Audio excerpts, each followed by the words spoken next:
देश भर में कोरोना के बढ़ते मामलों के बीच स्वास्थ्य व्यवस्थाओं में कमी से हाहाकार मचा हुआ है। ऐसे में अब केंद्र सरकार सवालों से घिर गई है।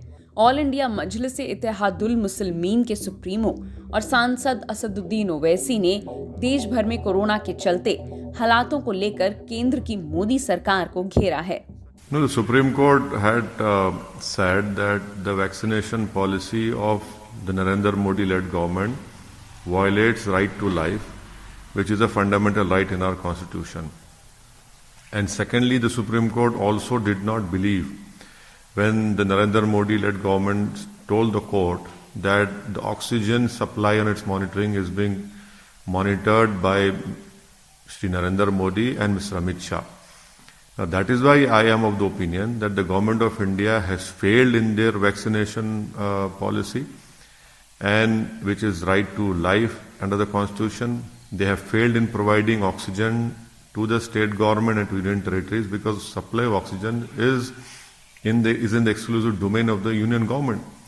And that is why, because of their not living up to their constitutional duty and not controlling this second wave, they slept on their own scientists warning them that a second wave will come.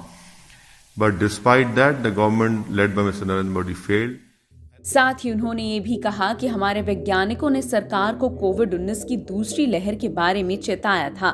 तब भी कोई action ना लेकर उन्होंने लोगों की मुश्किलें बढ़ाई, जिसके लिए मोदी सरकार को लोगों से माफी मांगनी चाहिए। 10,000 people are dying every day in India. God knows what is happening in rural parts of India, but the government still wants to insist on IGST.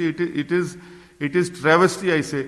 And why isn't the Prime Minister Shri Narendra Modi allowing other pharmaceutical companies to build this vaccine?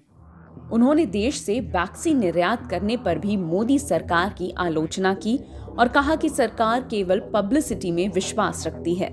बता दें, supreme court ने शनिवार को एक national task force का गठन किया है।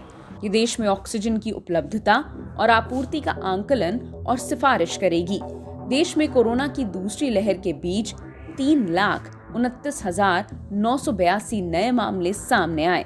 वहीं अब सक्रिय मामलों की संख्या 47,15,221 हो गई है।